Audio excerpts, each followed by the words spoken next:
Hello everyone. Welcome to the B&H event space. Thank you for coming. And I understand we're live streaming as well, so thank you anyone else who is with us here in the room right now.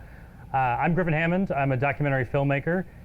I guess I'm curious, one, how many of you are here because of Lumix or B&H? And how many of you are here because you know who I am? Cool. I don't expect everyone to know who I am, that's fine. I'm glad that some people showed up who know me. Thank you for coming. Today, I want to talk about my style of documentary filmmaking. You can also take a lot of the stuff I do and apply it to narrative as well, but I am a one-man band documentary filmmaker. I often edit my own stuff. A lot of times I'm traveling on the road, doing all the shooting and editing in one place.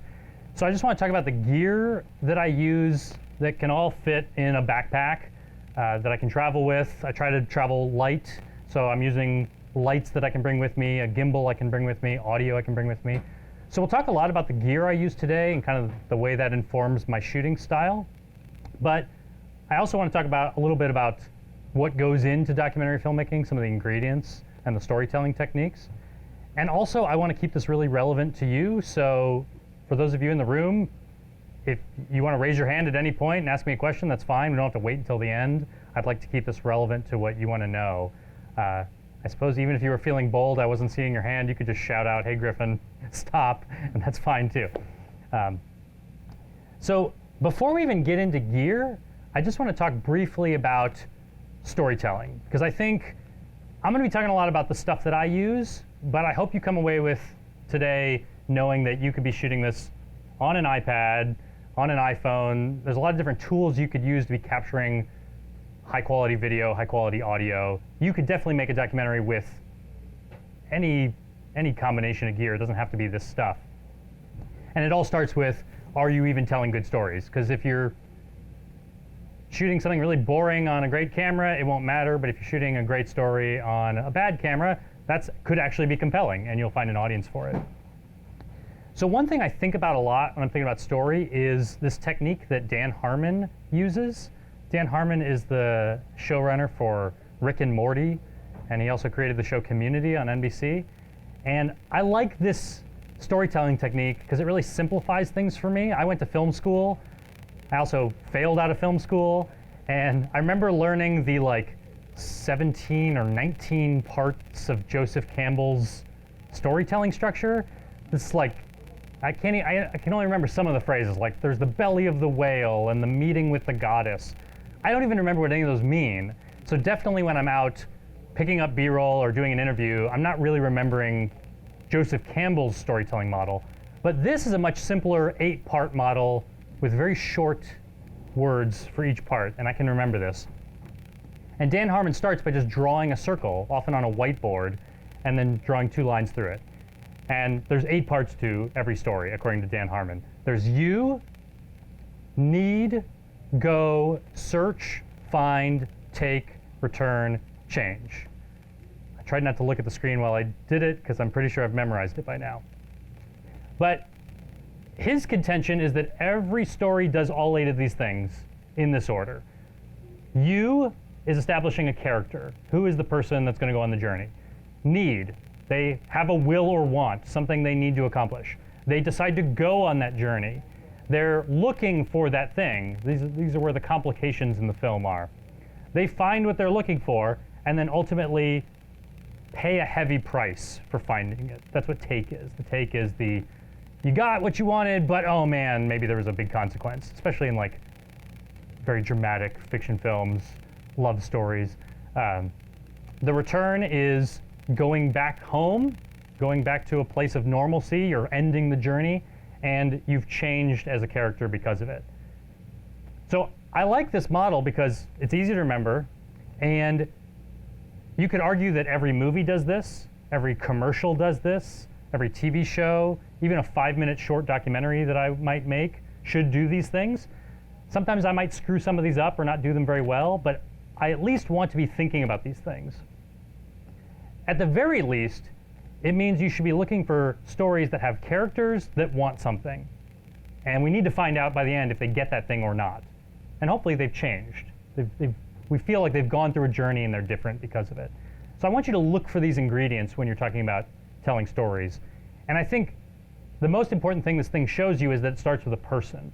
Because I think, especially in documentary, it's easy for people to say, I'm going to make an issue film. I'm going to make a film about homelessness, because I think that's a really big problem and I want to solve it. But unless you're finding a person that's dealing with that problem or a person that's solving the problem, a film that just starts with text on screen, homelessness is a major problem in America, and today we're going to learn all the facts and charts and things. Like, it could be interesting, but it'll be a lot more interesting if there's a person that we're following through the film. And I also like this model because it helps me in the edit. I can lay out my footage kind of in this order. You know, after I've interviewed someone, that line that you said that talks about how you started the journey, I'm going to put that in part 3, and I'll get to that when it's time for me to edit that part of the film. You also could ask questions this way. If you were just going to ask 8 interview questions of a subject, you could ask, tell me about yourself.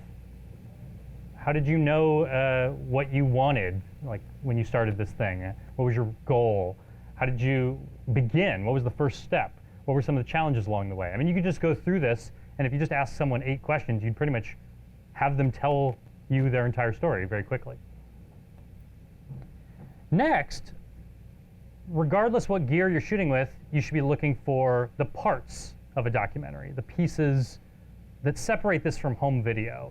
I often talk about elements of documentary when someone comes to me and they say they're going on the first trip they've ever been to Africa or something, and they're buying their first camera. I'm sure a lot of people end up in B&H because they are going on the trip of a lifetime and they want a new camera. But then they come to me and they say, well, what do I shoot?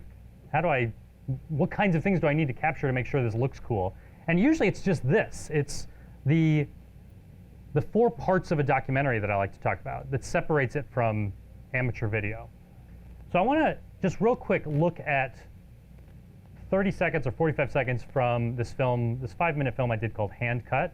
It's about ice in cocktails in New York. And I just want you to think about, what are the visual elements that you're seeing? What are the audio elements that you're seeing? If you were going to write down a grocery list of things you need to come back with as a documentary, you know, the person behind the camera, what do you need to capture?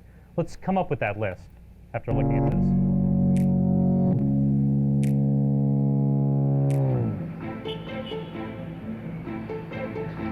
Bartending has changed. We've stepped up our game. We've gotten better liqueurs. We make our own syrups. Why not better ice? At the Grain, Blake Bora makes his ice blocks with a cooler in his bar's freezer. I do make it in-house. It's a very small production. And cuts them apart with an udon noodle knife. By freezing directionally, he forces the air bubbles to one side. The bottom part here is cloudy, air pockets in there. This is the good stuff, like glass.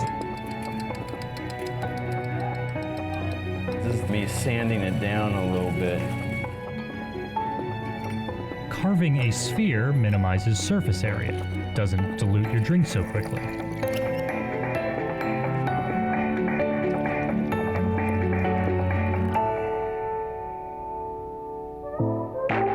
I'll stop this now. I really enjoy filming process things. I don't know why. I'm very curious about how are things made. How do they get those crystal clear ice cubes in my cocktails? So I made a short film about that. But let's talk about, what are the parts to this? What are some of the things you heard or saw just now? We have voiceover, yeah. What was that? The process of the making of the item. Yeah, we have different shots showing how it's made, a variety of things, yeah. B-roll, that's what that is, yeah. Just all the shots that support the voiceover. Pretty much most of what we're seeing is B-roll. What else do we have in there? It's very interesting shots visually. Yeah. They're really close on things that you wouldn't necessarily see. Right. Well, and variety is important. We want close-ups and wide shots and lots of different angles on everything, yeah. You've had shots with exterior shots of Manhattan.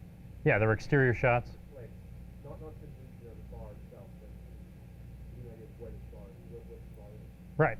And that's, I'll talk later about the lenses I use, but I use my widest lens when I'm shooting exteriors because I want to really give you a sense of the space. What else did you hear or see? Nat sound. Yeah, we have natural sound, nat sound as you called it. We have music, yeah. Anything else? There's a time lapse, yeah. I like time lapses a lot. There's an interview, yeah. Anything else we missed? I think we maybe got it all. Let's see. Is there title, like, There was titles, yeah. I think maybe that's the only, we maybe only saw one title in that sequence. Or no, there was Blake's name showed up as well. So there were also some graphical elements. So really it breaks down to 4 major categories of things you're capturing in documentary. And interview is the first one I'm thinking about. Interview is probably the most important part for documentary for me. Arguably, you could definitely make a documentary without interview. If you were truly making a cinema verite film that was life unfolding in front of you, it wouldn't make any sense to interview people. But interviews are a great way to capture the story, the audio of the story. And if you notice, we maybe only see Blake on camera for 2 seconds at the most, maybe. Sometimes I think it's a little silly that I'll spend 15 minutes with someone on camera, capturing their audio, capturing their video, and then ultimately I barely use the video because I don't really like interview shots. They're kind of, I have them to rely on if I need to, but really I'm getting them because of the audio. I'm letting the audio spread out over the film, and then I've captured all this B-roll that I want to cover up those interview sound bites with. So mostly I'm thinking about that from an audio point of view. Oh, sorry. SOT is what we call interviews in television.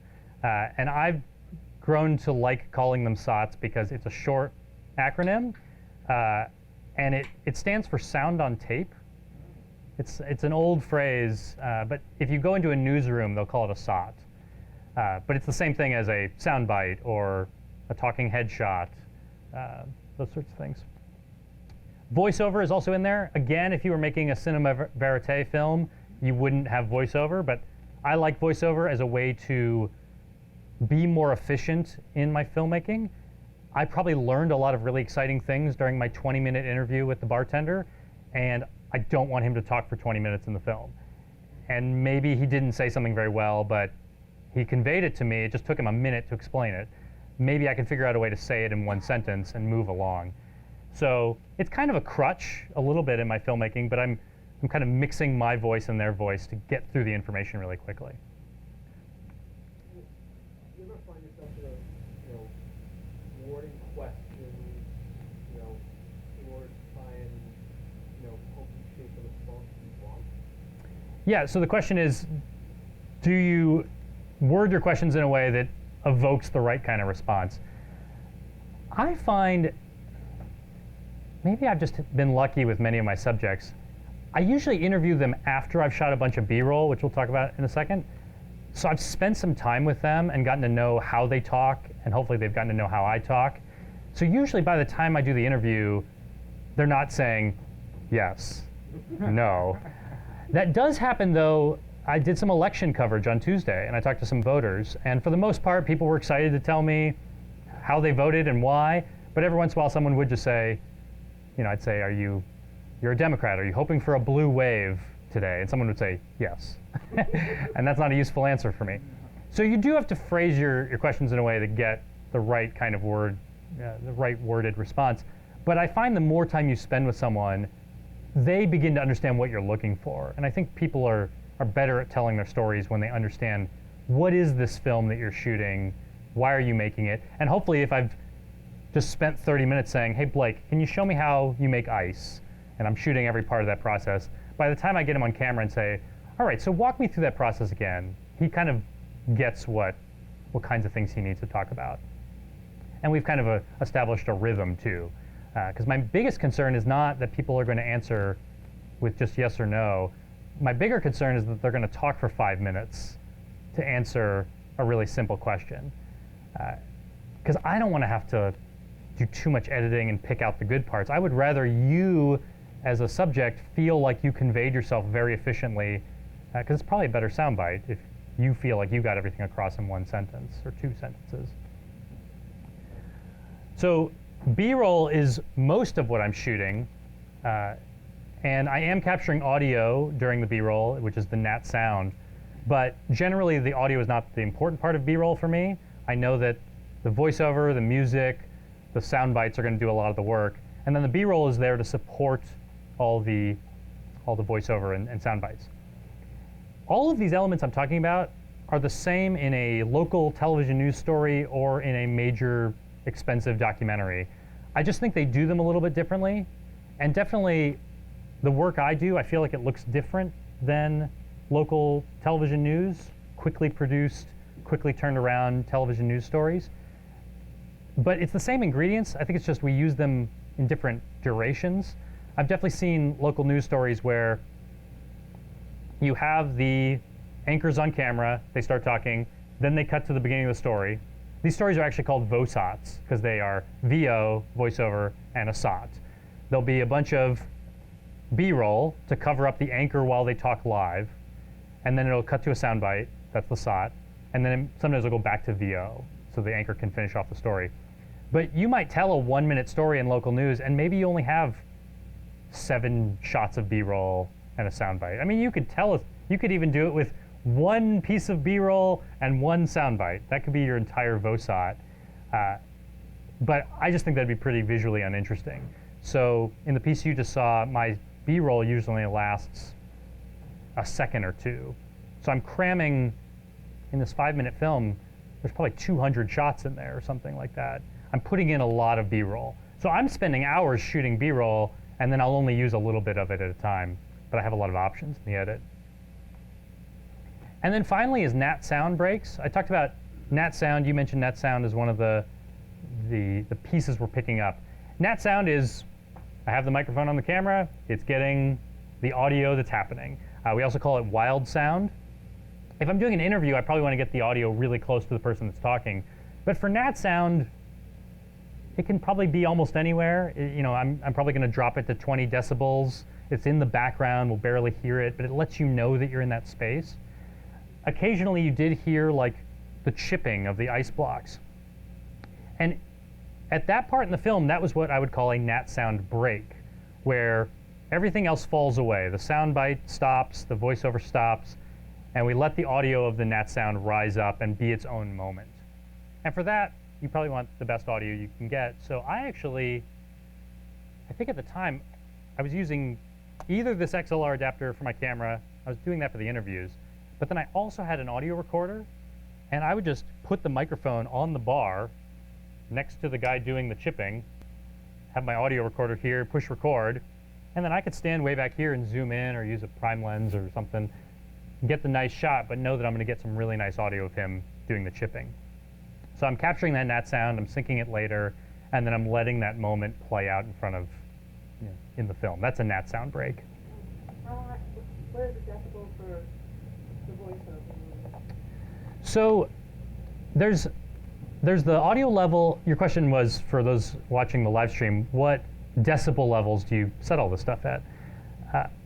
There's a decibel level you want for recording, and then there's a decibel level you want for editing.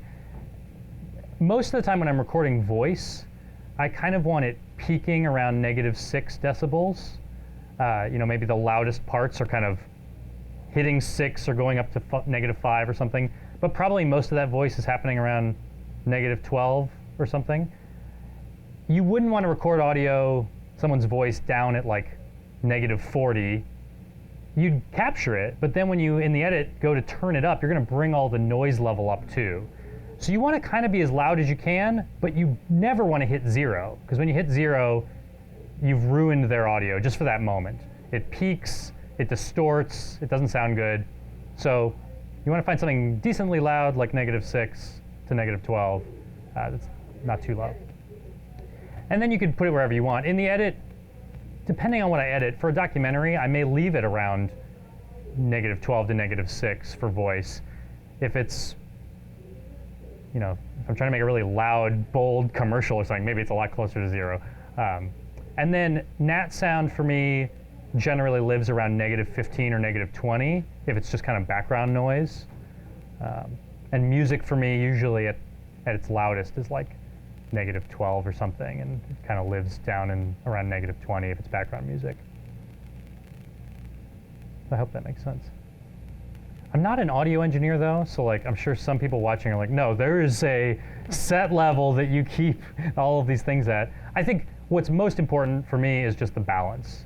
And so one of the things I do when I'm editing is I'll do the editing in my headphones where I can hear everything very clearly and it's easy to separate what's going on. I'll set levels. But then I'll take the headphones off and listen again through even bad speakers. because it'll sound different, and you'll say, oh, well, now it sounds kind of muddy, and I can't really tell the difference between these two things. I need to separate them a little bit more. And I'll kind of go back and forth just to make sure it's going to work on someone's phone, someone's movie theater. I find a lot of times when I get into a movie theater, everything's a lot bassier, so I have to be careful that maybe I had some background noise, like a refrigerator noise in this film that was really bassy, and I didn't really notice it in my headphones while I'm editing. But when I get in the movie theater and show the film, it's like shaking the room. So you have to look out for those things too. Griffin, do you have a lab you're thinking of using? Yeah. So the question is, if I lav people rather than I'm showing off a shotgun mic, which I'll talk about with the rest of my equipment in a moment. I like the sound of a shotgun mic more than a lav. I find that the frequency range is better. It has, it's deeper and it's higher, and I'm just getting, it sounds really natural to me.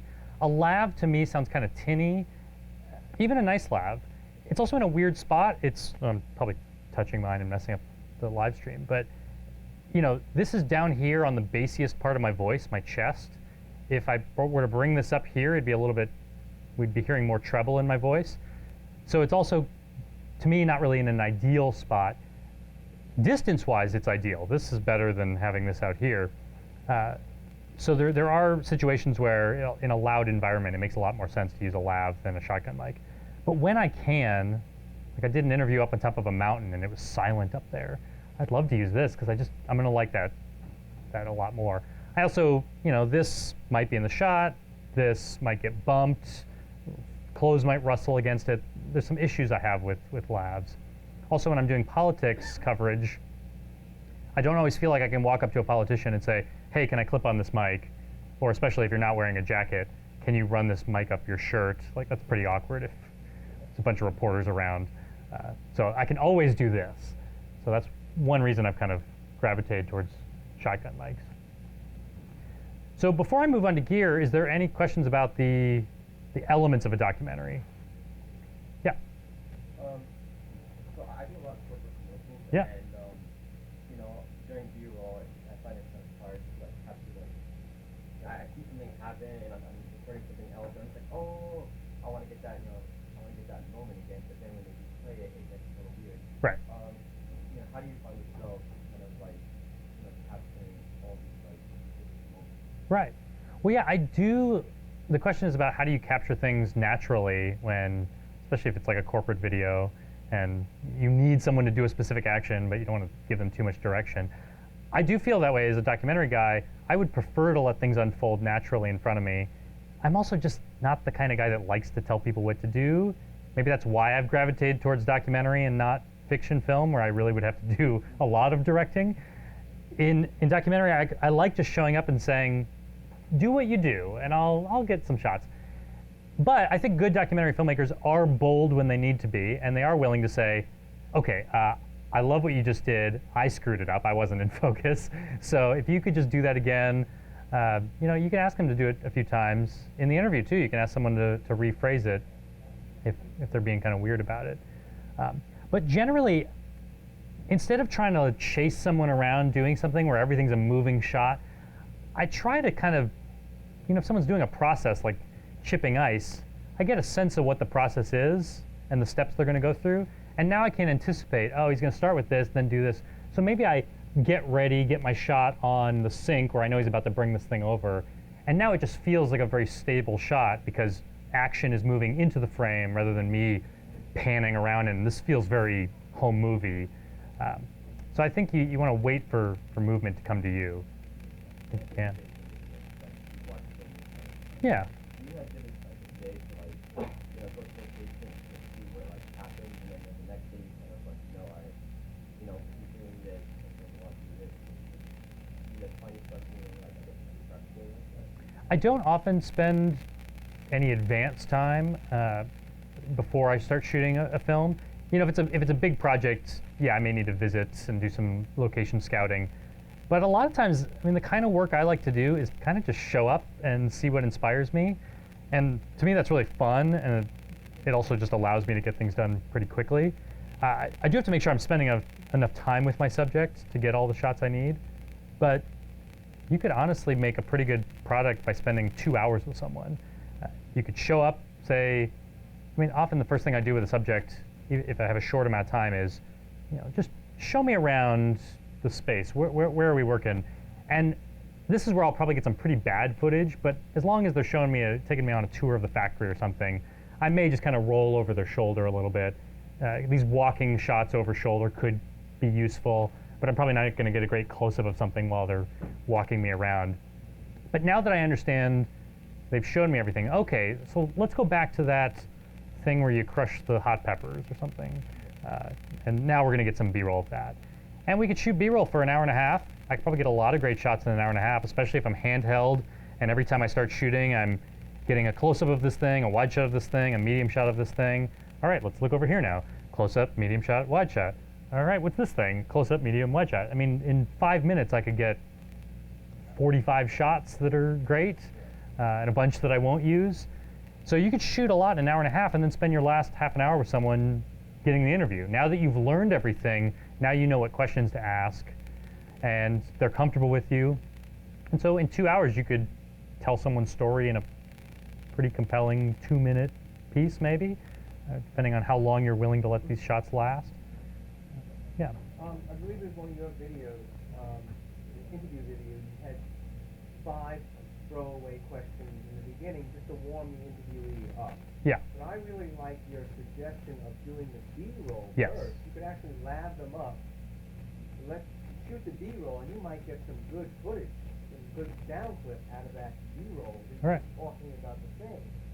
So yeah, that's, Well, yeah. that's another really cool thing that I just learned from you. Yeah, for those listening online, you had a great suggestion about laving people up during the B-roll capture. Especially if you have a wireless lav, you could just have that plugged in the whole time, and now anything they're doing, you're getting great audio. Yeah, and those will make great nat sound breaks. You know, as soon as you throw a Yeah. camera on something, they're like, Yeah. instead of just naturally. People do freeze up in interviews, and like you said, in previous talks, I've talked about kind of throwing away questions at the beginning of an interview. One thing I find is you got to get people just talking so they understand what it's like to talk in front of a camera. So I may ask them, how are you doing today? What's going on here? And maybe those are questions I'll end up using answers to, but probably not. I'm not getting to my good questions yet. And even before I get to that, I'm explaining to people what this interview is and how I'm going to use it. Because I find the most important thing I tell a subject is, this is not live television. Because I think people go into interviews thinking, I have to be on the moment you hit record, and I can't mess anything up, and so I better get everything out of my brain, and then they just ramble, and they're afraid to stop. But you can let them know, I'm going to edit this way down. We're going to talk for 15 minutes. The piece I'm making is only 5 minutes. You're only going to be in the piece for 1 minute at most. So we're going to talk for a while, and I'm going to learn a lot of things from you, but I'm only going to pick the 1 minute of things you say that sound the best. And I'm going to make you look good. My goal is not, I'm not like an expose gotcha filmmaker guy. I'm the guy that wants to come in and tell your story and make you look really smart and good at what you do. So I let people know that. And when they understand that, they're like, oh, okay. So if I mess up, I'm allowed to just say that sentence again? Yes, you could definitely do that. And once they understand the scope of this interview, how it's going to work, how I'm going to edit it, it just makes it so much easier. They're a lot more comfortable. So let's talk about the gear that I use. Let's skip that. This is actually, recently I kind of laid everything out on a table. This is actually even more stuff than I brought today. But pretty much everything here can fit into a backpack and a suitcase. One thing I didn't bring today is the drone, but I can travel with that. Sometimes I travel with 2 tripods. Today I just brought one, this carbon fiber Me Photo travel tripod. I'll talk about the lighting that I use, the camera bodies, the lenses. I have some ND filters, a gimbal. These are actually my wireless lav mics, and I have a shotgun mic. And I bring my computer with me too. So I bring a lot of stuff, but my goal is usually to get it all in this one backpack. And it's one reason, this is a Think Tank Perception Pro backpack. One reason I like the Lumix series of Micro Four Thirds cameras is that I can get 3 camera bodies and 4 or 5 lenses and audio in one backpack. I mean, it's a heavy backpack when I put all that stuff in there, But I can't do that with other bigger cameras. And I'm trying to be the kind of guy that can get on a plane, not check a bag, get right off the plane, get right to my shoot.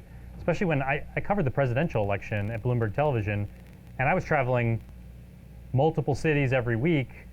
This is how I determined the gear that I work with now is because I was doing so much traveling and trying to figure out how can I get lighting and audio and cameras and tripods all in one backpack. You know, this little tripod will just hang off the back of the backpack. So I'll actually show you the list here of stuff.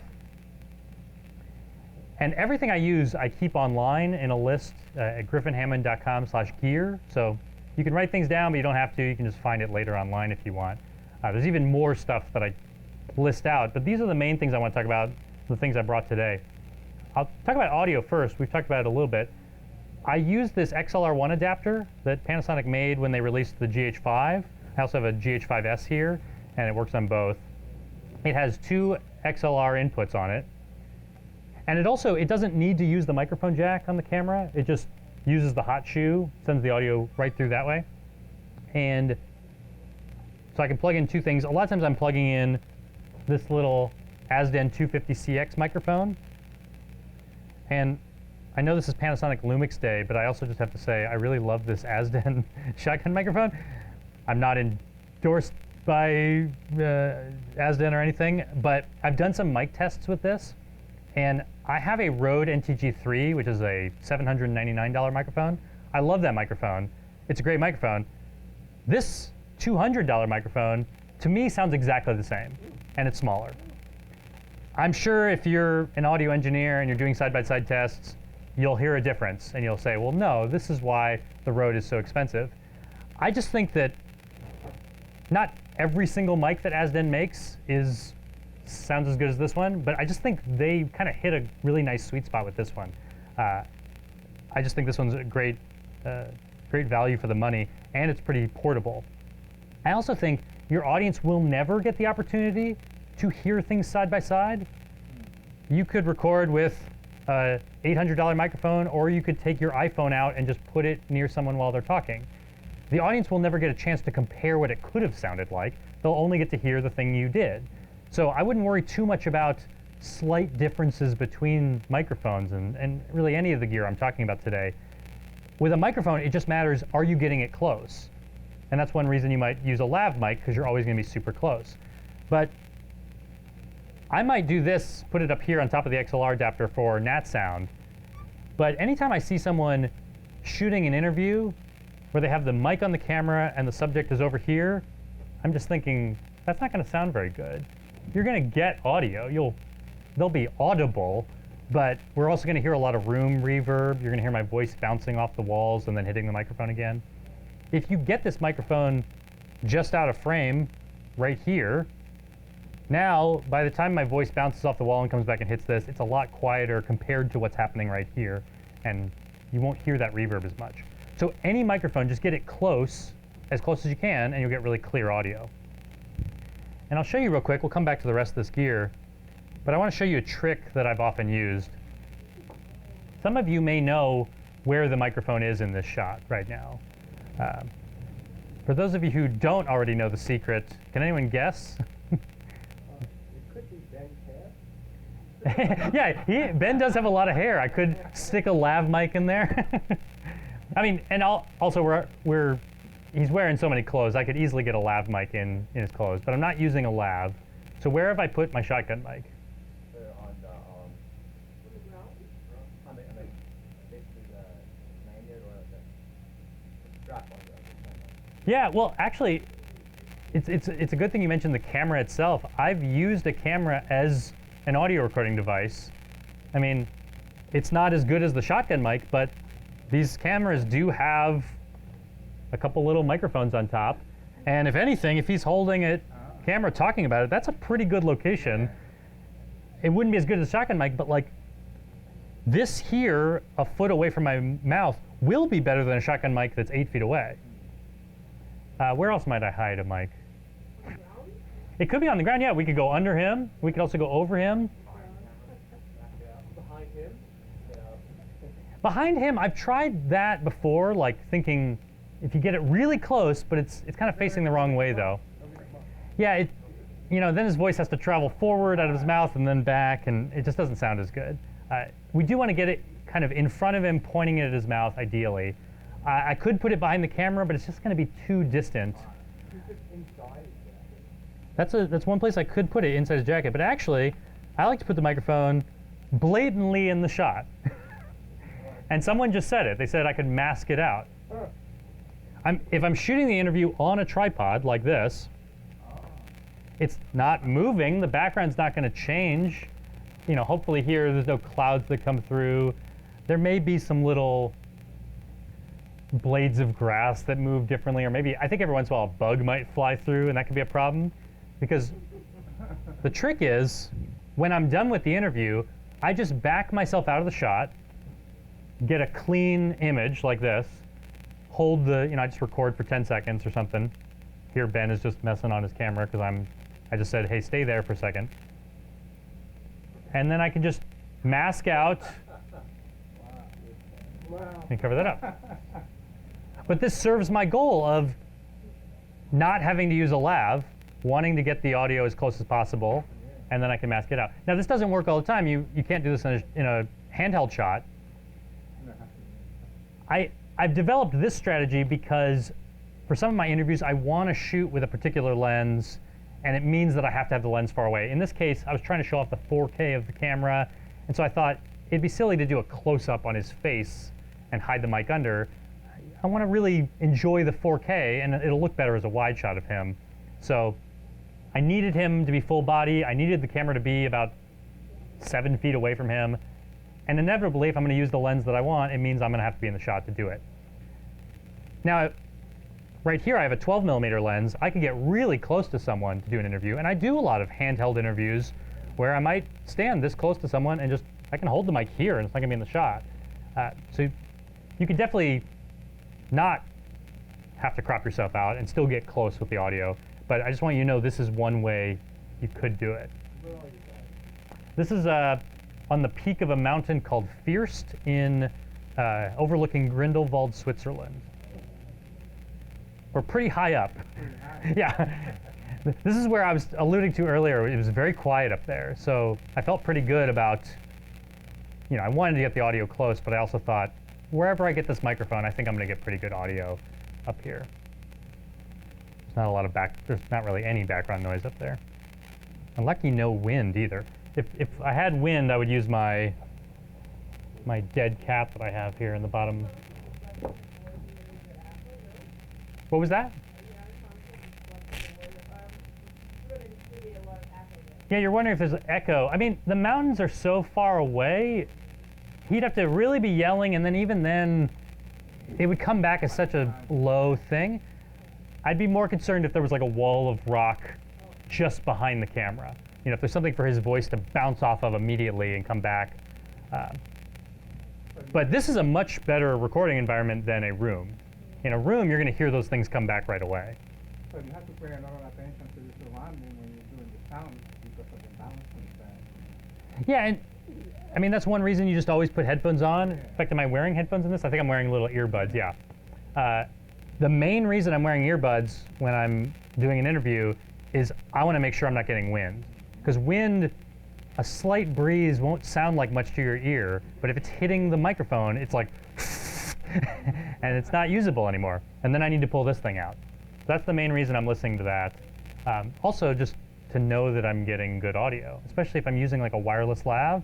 I want to be monitoring because for all I know, it cuts out during the middle of the interview. Even if it's just cutting out here or there, I might lose an important line. Yeah. Is this case by case recording to the camera versus the recorder? Yeah, so your question is about should I record audio into the camera or into a recorder? I use, like I said, I like using the XLR1 adapter. I'm glad that Panasonic made a product that goes right into the camera. It's good for news kind of capturing when you just want to do it. You don't have to do any syncing later. This thing can also let you set one input to be on both channels. You can choose to either record two things or record one microphone to both channels. And I'll do that sometimes when I'm delivering the footage to someone and I know they don't really know how to edit, or they just need it to go right on YouTube or something, it's better to just have it on both channels. But as much as I like this, I do like having an audio recorder, and I often bring it with me because it frees me up to do a lot of things. At a lot of news events, they'll have what's called a mult box, where you're plugging in, 20 people can plug into the mult box, and we all hear Bernie Sanders' speech clearly through the mult box. And I don't like to have my camera on the tripod, on the riser, next to the CNN camera. Everyone's getting the same shot on the riser, and they're all plugged into the mult box. I can plug my audio recorder into the mult box, hit record, and I can walk to the clear front of the campaign event, and I can get a nice profile shot of Bernie Sanders, and I'm still getting good audio.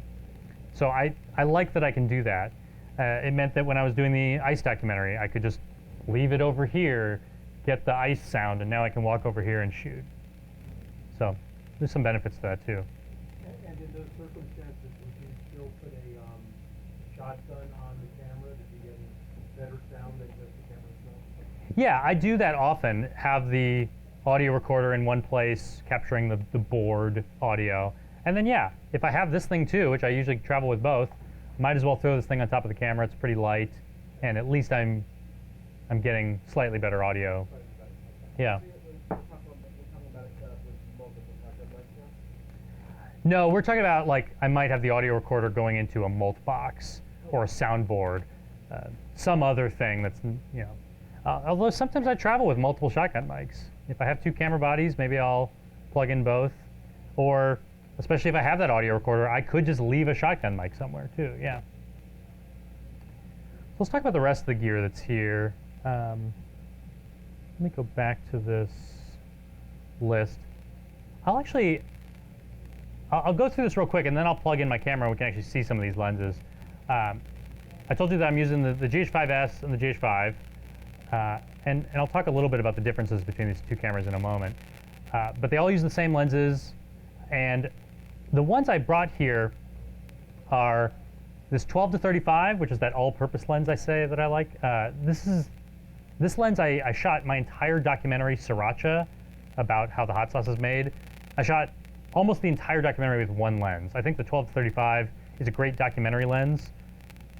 It's not great for shooting events because you need to get close to everything you're shooting, but 12 is a great wide-angle establishing shot distance. 35 is a great portrait distance on a crop sensor camera.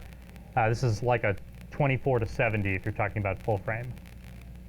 So this is a perfect documentary lens. It's also constant f2.8, so pretty good low light performance for a zoom lens. That's why I really like this. But I also really love all these primes that I have, and so sometimes I'll just shoot an entire project with primes, especially if I need low light performance. I have the 12mm f1.4 prime on right now. I also really love this 42.5 f1.2 lens. This is probably the most expensive lens I have. I think it's, yeah, Nocticron? I think that's what it's called, yeah. Is this one 1600 or? Yeah, it's on sale now. On sale now. But I mean, this is my fastest lens on the in Micro Four Thirds, the fastest one I have.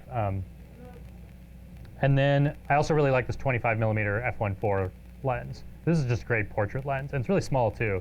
Sometimes I feel like I'm cheating when I put, like I shot a lot of election coverage the other day with the 25, and I just thought, like, will anyone believe that I'm really shooting very cinematic stuff? I am. And it lets me get access that other people couldn't. I can tell someone at a campaign event, I know you don't have a lot of space left, but I don't even need a tripod. Just let me in with this little thing, and I can get what I need.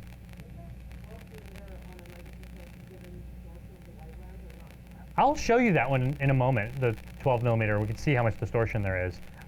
I like the level of, it's like, there is some distortion that I enjoy, but I think this 12mm prime. It's like on a full frame, 12mm would be a sense. Right. Yeah, like that thing. I mean, it looks more like 24 on a full frame. I'll show you, and you'll see what it looks like. But real quick, I'll show you this light that I use, the Westcott Flex light. It's actually just a Velcro LED panel. And I like this because sometimes I don't even travel with, I mean, I have a 2-light kit that comes with these things, and it has stands, and it has a, what are those things called? It has like a whole softbox you put on it. Sometimes though, I just will bring this because it's so light. I could literally tape this onto the wall if I had to. I could just tape it to the bottom of my tripod or something. You know, I could figure out a way to make this work. And it's battery powered, has a little controller here. I'll turn this on myself, not on you. Let's see. What setting we're on right now? Oh, yep, we're at 100%. Sometimes when I'm shooting, I might dial it down to 25 or something. Maybe I only need this much light. But it can get really bright. And it also has a color temperature. Let me turn it down because I bet for those watching online, you can't even see the detail in my face anymore. But it can go from 2800 Kelvin. It's by color, so it can either be all yellow or it can turn up its little blue LEDs, and I can go all the way up to, I think 6800 or something, or 7000, or 6000, yeah. Yeah. So I can easily match sunlight with this. I really like this thing. There are other LED products on the market you could find too, but I think something like this is just really smart.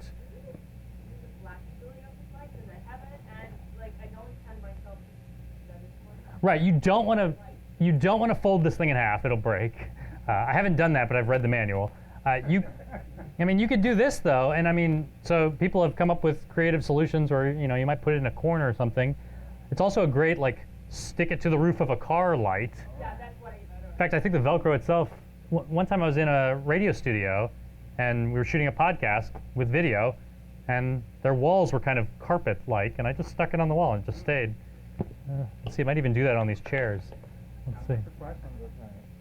I think these lights are kind of expensive. They're the whole kit is. I have the travel kit. It's a $3,000 kit. It comes with 2 lights, 2 batteries, 2 controllers, 2 of these things, 2 stands. It comes with a big Pelican case. So I do like it for some of the major travel I've done where I do have to bring the entire kit and check it. But surely you can find cheaper products, especially because I think this has been out for a while. But this was just one of those products that someone in my office had one, and I kind of fell in love with it. So I was like, I'm going to spend the money on something that I love.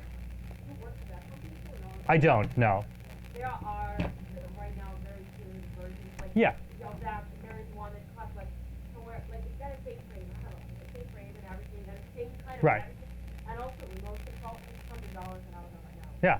So apparently you can find $100 LED panels too. It's not bicolor, but you can adjust very brightness and Right. everything really good. Yeah. It's like, And having bicolor is really nice, but you don't necessarily need it because whatever color it is. I mean, I have some things. The other light that I talk about here is I really like these little Lytra lights. I mean, even this is too big for me sometimes to travel with. I mean, I don't have room for this in my backpack. Sometimes I'll just hang this on the back of my backpack or something. But if I absolutely can't bring that, I'll at least bring this little thing. And it's just a little LED. This is as bright as it gets. You know, it's not going to do great if I put it across the room from my subject. But this was useful when I was doing the ice documentary. I could, you know, I'm working in dark bars. This is a lot of light to bring into a bar. Yeah, I'm sure it's a different color temperature than what we're working with in the room. And I have adjusted the color temperature on this by, I think it's very blue. So I've actually just cut out a little CTO gel to make it more orange. So you can always get a CTO pack. You can find them here at B&H and just buy a bunch of CTO gels. It's like $20 to have a bunch of them.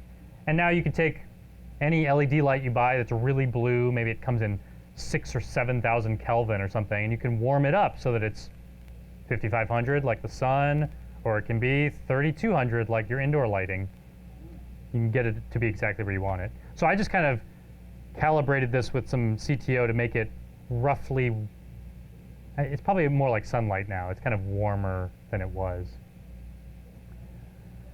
So that's my lighting. Let me show you the stabilization stuff I'm working with real quick. This is my Mi Photo carbon fiber tripod. It's not my best tripod. It's not my tallest tripod. This is not great for interviewing a basketball player. But this is super lightweight. It's carbon fiber. And it folds up really small. I can get it in my suitcase if I need to, or it can just hang off the back of my backpack. So as much as I love my Manfrotto tripod that I have at home that can kind of do everything, I find myself just packing this over and over and over again because I am more of a handheld shooter. I don't really need much more than this if all I'm shooting is a time lapse or an interview or something. But my favorite thing, this is a company that I'm also not a sponsor, I'm not sponsored by, but I should be. This is the Pedco Ultra Clamp. How many of you are familiar with this product? I think something similar to it. We get them everywhere. Yeah, this is my favorite product. It's like $20 or $25 depending on where you get it, and it's just a little clamp. I have a bunch of them. I have 3 more at home, I think. It's a clamp with a ball head on it and a tripod mount, and now, I mean, Here's the tripod. this camera's light enough that this could be my tripod for this camera. I could turn the chair into a tripod, like you just said. I could use it to mount this lighting system up real high. Even these little Lytra lights have little 1/4-inch tripod screws on the bottom. So now this is a light mount. I could put a microphone on this. I could put an audio recorder on it. So I just always travel with at least one of these. And especially if I'm not bringing a tripod, this is going to go in my bag because I'm just thinking, this is how I could shoot a time lapse. Or if I had to shoot a lockdown shot, I could figure out a way to do it. I've done plenty of 2-camera interviews with politicians where I have one tripod with me. This will point at the politician, and I'll have my other camera doing a wide shot or the shot on our host or something. You know, I can do a full 2-camera production by just bringing this with me. Let's see. So I'm gonna plug in. What was that? Of that product? That's the Pedco Ultra Clamp. I'm gonna unplug my computer real quick, and I'm gonna plug in the camera and show you some of these lenses. What was your question? I forgot the name of the, no, the handheld. Oh, the gimbal. Oh yeah. Yeah, the gamble, yeah. I'll show you the gimbal too. It's the Zhiyuntech Crane V2. I'll put a camera on this in a moment.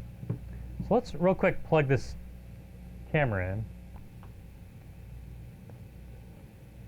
We'll see if I have my settings appropriate for this room and this light and everything. And I've started with the 12mm here so we can show you how much distortion is on it. Oh, I should turn on the camera. That'd be the first step. Yeah. Let's see. Oh, there it is. All right, let me put my shutter at an appropriate angle. I can open up this lens all the way to f1.4 if I want. So I'm at ISO 400 right now, which is where the camera performs at its best.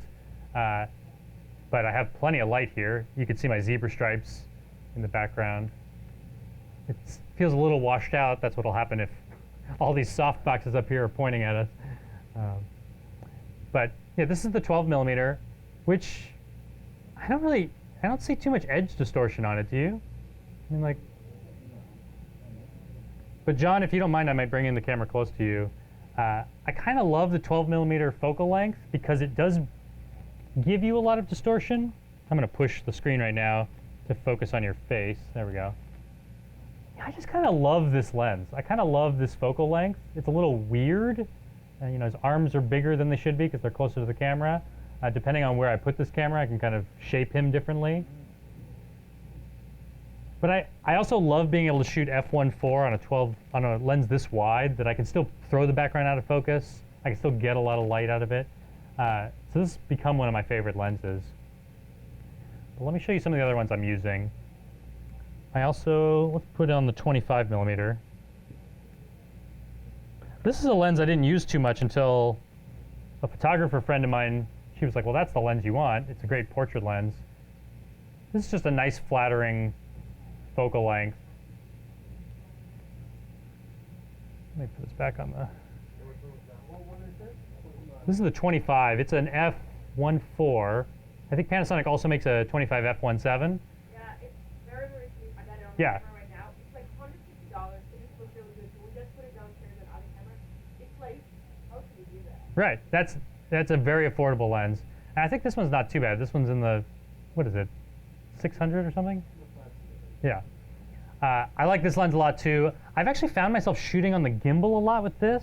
It's a little tight for a gimbal, but the focal length is so flat, it just looks very cinematic. In fact, I'll throw it on the gimbal right now. You know, normally I would put the widest lens I could on the gimbal because it kind of exaggerates the movement. Let's see if I can do this with HDMI plugged in. It'll throw off the balance a little bit, but let's try it. This is the Zhiyun Tech Crane V2, right? No, No, version, it's the V2. no, it's not the V2. That's the 2. The two. That's the 2. No, it's crazy. Now I can't remember. I can tell you, because I have a V2. Oh, yeah. It might be the V2. Now I can't remember because there's the Crane 2 and the Crane V2. I have the older one, No, the Crane. a lot of you will gimbal. It's the V2. Okay. So yeah, let's see if I can balance this thing. Yeah. Well, the thing that I like about an electronic gimbal is you don't have to get the balance perfect, and the motor can still do a lot of the work. Let's see. Still need to go forward a little bit. I like this gimbal because it can't handle huge payloads, but it can definitely handle a Lumix camera with these lenses. So it doesn't take up a lot of space in my bag. The battery life is also incredible. Like I've never come even close to touching most of this battery life. And that gimbal handle that body with the 12-35? Yes, yeah. I think where this gimbal would fail is if you tried to put a Metabone speed booster on and a big Canon lens or something, then you've probably hit the weight limit. Or if I tried to put the XLR1 adapter on top, I think that would throw the balance way off. I came up with a pretty smart thing. I was filming a friend of mine running an Ironman, and I wanted to run alongside him and get some really nice, beautiful gimbal shots. But I also wanted to get audio. So I used a Pedco Ultra clamp, and I mounted a microphone down here, because you could mount anything you want down here. It's not going to mess with the balance. And so I had audio kind of, decently close to him. It's better to have it here than somewhere else. And then I'm able to run alongside him. And I had a light. I had one of these lights, the Lytra lights, just stuck to my hand. And I was kind of like lighting him with my hand and running with the gimbal. Let's see if I can actually get this thing to balance with the HDMI coming out of it. Turning it on now. Oh. Almost. Maybe if I... Oh yeah, I can kind of hold the HDMI up. I've kind of screwed this up though. But you kind of get the sense of what I can do here. Griffin, I've done a speed version, Sigma 1835 on the Oh, and you've gotten it on this gimbal, yeah. balance, Yeah. I mean, if this HDMI wasn't here, I could probably do some really lovely shots. But I think the HDMI is screwing me up. Also, this is probably the tightest lens I would put on a gimbal. Normally, I would put something like the 12mm prime, or actually, let me grab. Here's the other lens I brought today that I want to show you. Show you this 8-18 that I really like. The 8-18 is an f2.8 lens. Actually, it goes up to 4 when you're zoomed in. So not as much light performance as the prime lens I just had on there. Both primes I had on there. But I'm still at ISO 400. Let me push this up. I can get this to wherever I need it to be. And actually, I'll show you in a moment a comparison of the ISO performance here on the GH5S. But this camera, I have the GH5 and the GH5S. The GH5S is the low light ISO beast. I mean, I'll show you what 6400 looks like on the computer too, but even here, I mean, it still looks pretty clean.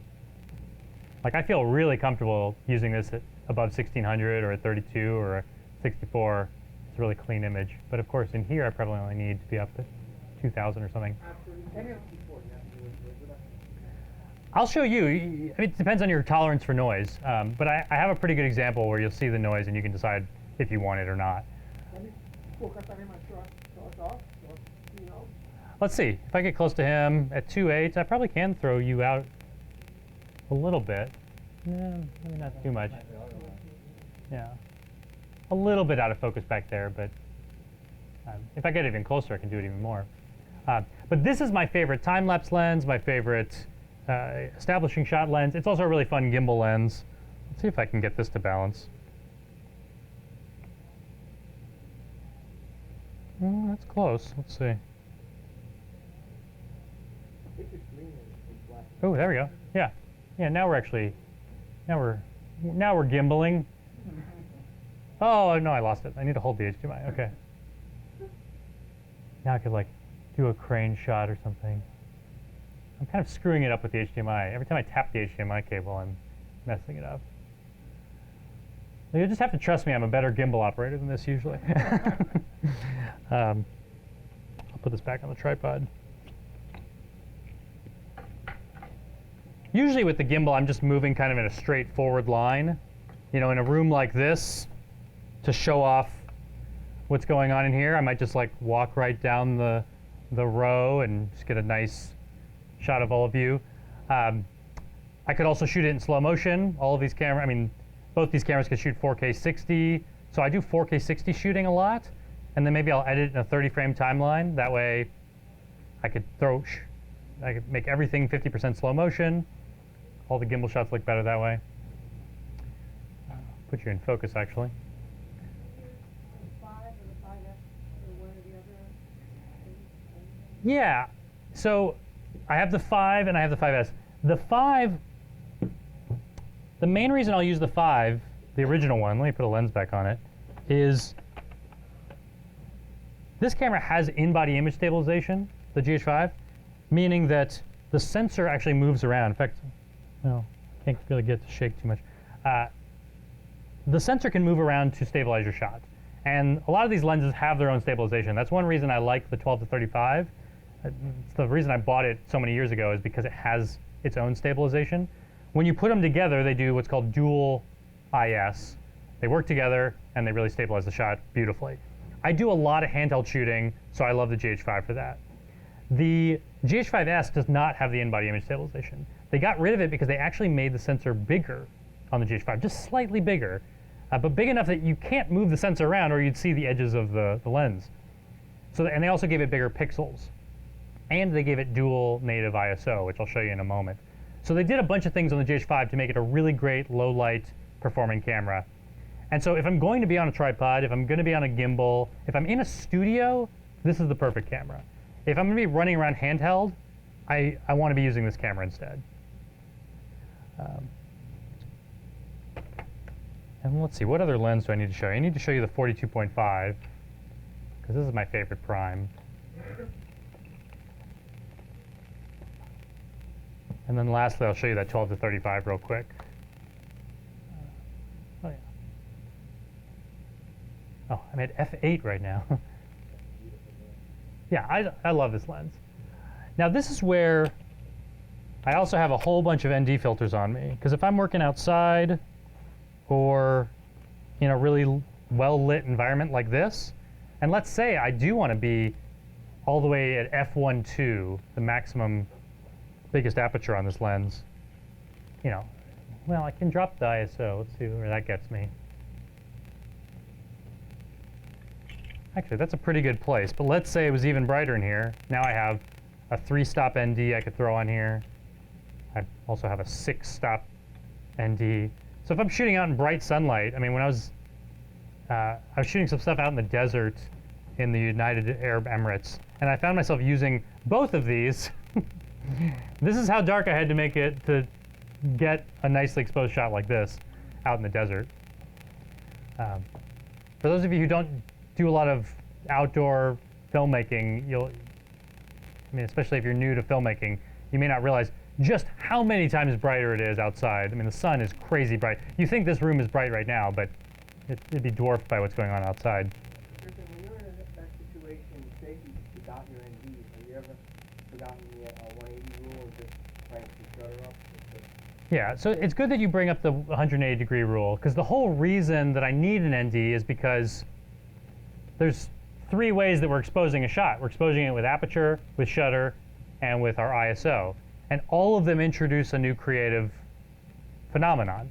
And I'll show you noise in a moment that ISO brings. The higher we bring the ISO, the more noise there is. And also, these cameras have an optimal ISO as well. Like the GH5 works best at ISO 400. That's its native ISO. So I can drop it even lower. Like I can go down to, I think, 100 or something. But I might be sacrificing some dynamic range on the camera if I do that. So ideally, I want to be at 400 for best noise performance, best dynamic range. That's where I want my camera. I also want to be at 180 degrees, which is the shutter. I want the shutter to be twice as fast as my frame rate. So my frame rate right now is 30p. I'm shooting 4K, 10-bit, 422, 30 frames a second. If I'm shooting 30 frames every second, I want my shutter to be 1/60th of a second. And I don't even have to set it to 1/60th of a second. I can just set my camera to 180 degrees, and that's what that means. 180 degrees just means it's going to be half. And if you don't understand why it's degrees, you should just look up the 180 degree rule. It has to do with the way early cameras in filmmaking worked, and we've just gotten used to that look. We've always had in early cameras, we had a rotating shutter, and the shutter was half the circle. And so it just spun around once for every frame, and so half of every frame was covered up by the shutter. And we got used to that level of motion blur, that for 24 frames a second, you have 1/48th shutter. And so if you shoot 30 for television, you want 160 shutter. You shoot 60, you want 120 shutter. That's the rule. You can mess with it though. I mean, I could open it up even more. Now I have a 360 shutter, so my shutter is 1/30th of a second, and my frame rate is also 30 times a second. The problem with this is it adds more motion blur. Or if I close down the aperture, or the shutter, to expose, now I'm just making, yeah, actually, John, you're doing a great job for me. The more we close down the shutter, the more it looks like his hand is jumping from frame to frame. If I open up that shutter, now it's really blurry. And you just want, 180 is that sweet spot where it looks normal. You know, we don't want to see the staccato movement, and we don't want to see like ghosting hand. So 180 is normal. And then likewise, even though aperture also controls our exposure, it also changes our depth of field. So if I'm all the way open, things are blurry. If I close it way down and then compensate with some ISO, now everything's in focus, or it's more in focus. So you have all of these things for exposure, but they also introduce their own creative element, and that's why I carry ND filters around, because I want to be in control of all three of those things. But you're right, if I had to, I could mess with the shutter and make it work. Especially if it's a landscape shot and nothing's moving, then I don't care about motion blur. It's a portrait, where would you best go for skin tone? And For skin tone? yeah, For exposure? yeah. Up, I mean, you kind of want, I mean, I'm not an expert on exactly where you want skin tone. I think it's like 40 to 60 on the luminance. I mean, we can see on that histogram right now, most of my shot is kind of in the middle. You know, I don't want to blow out the details in his face by pushing this up too high. In fact, I have my zebra stripes there.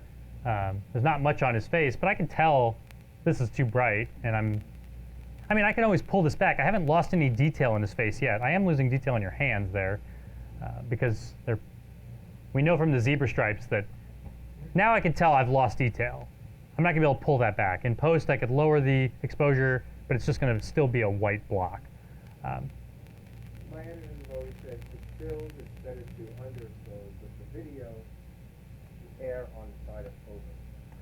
Yeah, I mean, a lot of people care a lot about exactly where you expose faces, and I guess I'm just a fast-moving documentary filmmaker that thinks as long as the shot is pretty nicely exposed overall and we can see the details in a face, I'm happy with it.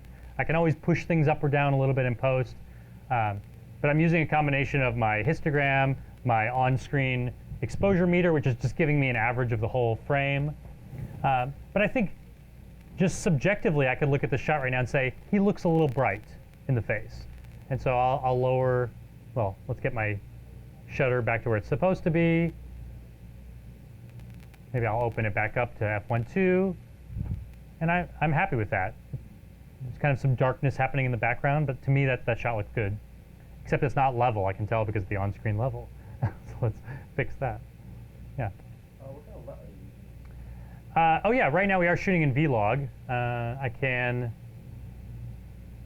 change that to any number of settings. Sometimes I like to shoot in the natural color profile, which is just good looking video. But if you want to do some color correction later, you can also shoot in Vlog. And this looks roughly the same because I have a LUT loaded. It says monitor LUT and HDMI LUT. The camera has a LUT that's interpreting this flat footage.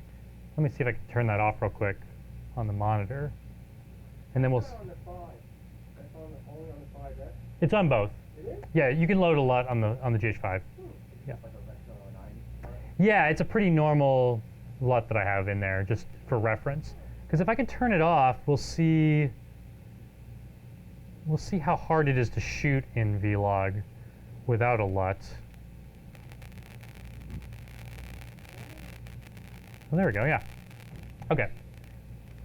So this is what I'm actually capturing. And when I take the footage home, this is what it looks like on the computer. And now if I want to do some really intense color correction or give it to a colorist, they have so much more power now because the shot is very flat and they have room to move it around.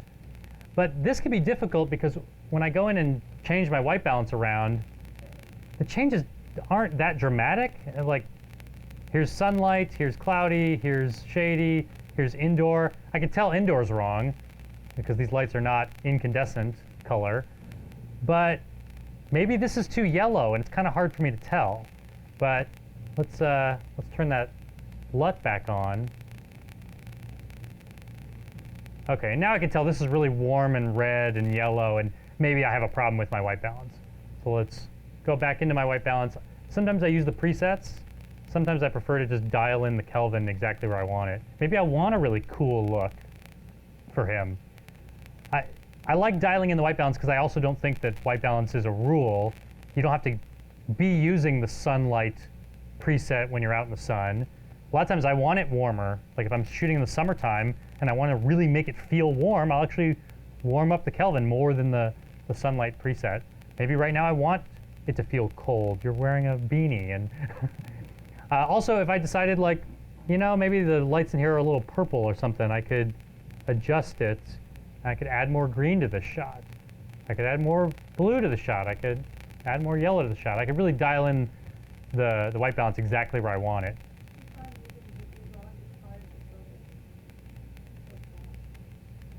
I have noticed that occasionally, yeah. Like if there's no contrast in a shot, it can be difficult to focus. But I haven't had any trouble focusing with Vlog. Can you only apply the LUT though in everything? No, the LUT is, so it says on the screen, monitor LUT and HDMI LUT, and both of them are, you can toggle each. So right now I'm seeing the LUT on this screen, and we're seeing the LUT on that screen. And I could do any number of combinations for each, yeah. Mostly I just need it on the LCD. Kind of nice I can do this too. Let me show you the ISO difference between these two cameras. So I'm gonna go back to my computer now. And let's see. I have used external monitors. Like I've used the Atomos Ninja Inferno.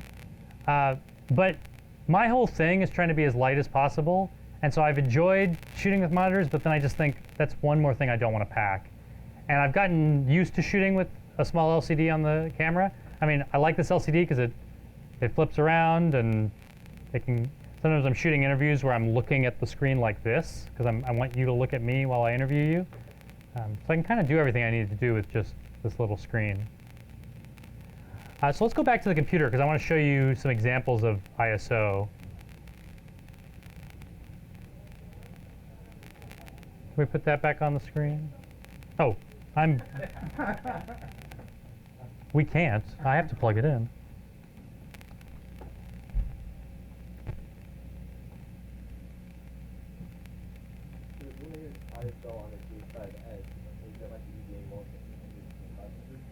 It's 400 and 2500 on the GH5S, yeah. So here, I'll show you. This is the GH5 at ISO 6400. And you might be saying to yourself, why does it look so noisy? This is a perfectly exposed shot. It's because I have it at f14. I've changed the shutter to a 15-degree shutter. I've pretty much just tried to close down the light as much as possible so that I could bump up the ISO to show you what ISO 6400 looks like normally. I can use this. Like, in documentary, I think you can get away with some images that aren't perfect, because if they tell the story, that's great. If it happens to be in a really dark place, you bump your camera up to 6400. But if you look in, especially in the darkest parts of the shot, it's really noisy, and I wouldn't be happy with this. So usually I find myself on the GH5 shooting up to about ISO 1600 and being really happy with it. And if I have to, I'll push it up to 32. If I have to, I'll go up to 6400. But I know that I'm going to get this noise. This is normal. But the GH5S has native ISO at 400. So of course it looks perfect at 400. It also has native ISO at 2500. What this means is when I get up to 6400, it's not having to amplify the signal nearly as much. So the noise level is not nearly as much. So same exposure, same settings, same ISO. This is the GH5S. 6400 ISO. So I told you I like the GH5 for shooting handheld because it has the in-body image stabilization. But man, if I'm going to be on a tripod and if I'm going to be in some challenging shooting situations, I can do some really cool things with the GH5S, especially with that dual native ISO. I still probably don't want to push my camera all the way up to 6400 if I don't have to. But if I want to, I mean, there's noise here. And you can ask yourself if you want to add more noise reduction in post or not. But this is perfectly usable, and I'd be happy with this. So I think I'm getting to the end of my time here. Oh, I do have a zoomed in version of those two, so you can really see the difference. Yeah. So thank you, Panasonic, for doing that, making that camera. Thank you to everyone watching the live stream, and thank you all for coming and hanging out.